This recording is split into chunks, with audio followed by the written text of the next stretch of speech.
ಸೋಮಣ್ಣ ಸಾಹೇಬರು ಕಾಂಗ್ರೆಸ್ ಅಲ್ಲಿರೋ ಯೂತ್ಸ್ನ ಯಂಗ್ಸ್ಟರ್ಸ್ನ ಟಾರ್ಗೆಟ್ ಮಾಡ್ತಿದ್ದಾರೆ. ಇನ್ನು ಆ ಕಡೆ ಛಲವಾದಿ ನಾರಾಯಣ ಸ್ವಾಮಿ ಅವರು, ಸರ್ ನೀವು ಬಳ್ಳಾರಿ ಬಸ್ಸಲ್ಲಿ ಹತ್ತಬೇಕಾಗಿರೋದು 171A ನಿಮಾನ್ಸ್ ಬಸ್ ಹತ್ತಬೇಕಾಗಿರೋದು. ನೀವು ಮಾನಸಿಕ ಸ್ಥೀಮಿತ ಕಳ್ಕೊಂಡು ಛಲವಾದಿ ನಾರಾಯಣ ಸ್ವಾಮಿ ಅವರು ಎಷ್ಟೋ ದಿನ ಆಯಿತು. ಪಾಪ ವಿಜೇಂದ್ರ ಅವ್ರು ಎಲ್ಲಿ ಕಳೆದೋಗಿದಾರೋ ಗೊತ್ತಿಲ್ಲ. ಯಾಕೆಂದರೆ ಸೋಮಣ್ಣ ಅವರು ಚೇರ್ ಹೇಳ್ಕೊಳಕ್ಕೆ ಬ್ಯುಸಿ ಆಗೋಗಿದ್ದಾರೆ. ಈ BJP ಅವ್ರಿಗೆ ಮಾನ ಮರ್ಯಾದೆ ಇದ್ರೆ ಆರ್ ಅಶೋಕಣ್ಣ ಹೇಳ್ತಾರೆ ನಮ್ಮ ಮುಖ್ಯಮಂತ್ರಿಗಳ ಬಗ್ಗೆ ಉಪಮುಖ್ಯಮಂತ್ರಿಗಳ ಬಗ್ಗೆ, ಅಣ್ಣ ನಿಮಗೆ ಮಾನ ಮರ್ಯಾದೆ ಇದ್ರೆ ಬಾಯಿ ಮುಚ್ಕೊಂಡಿರಿ, ಪೊಲೀಸ್ ಇನ್ವೆಸ್ಟಿಗೇಷನ್ ಅಲ್ಲಿ ಏನಾಗಿದೆ ಅಂತ ಗೊತ್ತಾಗುತ್ತೆ.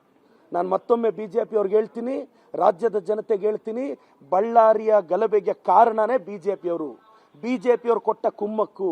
ಫಸ್ಟ್ ಬ್ಯಾನರ್ ಹರಿದಾಕಿದ್ದ ಅವರು, ಇದು CC ಕ್ಯಾಮ್ರಾ ಅಲ್ಲಿದೆ. ಗಲಾಟೆ ಸ್ಟಾರ್ಟ್ ಮಾಡಕ್ಕೆ ಕಾರಣ ಅವರು. ಶ್ರೀರಾಮುಲು ಅವರು ಸಹ ಬಂದು ಬ್ಯಾನರ್ ಹರಿದಾಕಿದ್ರು ಅಂತ ಸ್ಥಳೀಯರು ಹೇಳ್ತಾರೆ. ನಮ್ಮ ಪಕ್ಷದ ರಾಜಶೇಖರ್ ಸತ್ತೋಗೋದಕ್ಕೆ BJP ಅವರೇ ಕಾರಣ, BJP ಅವರು ಕೊಟ್ಟ ಕುಮ್ಮಕ್ಕೆ ಕಾರಣ.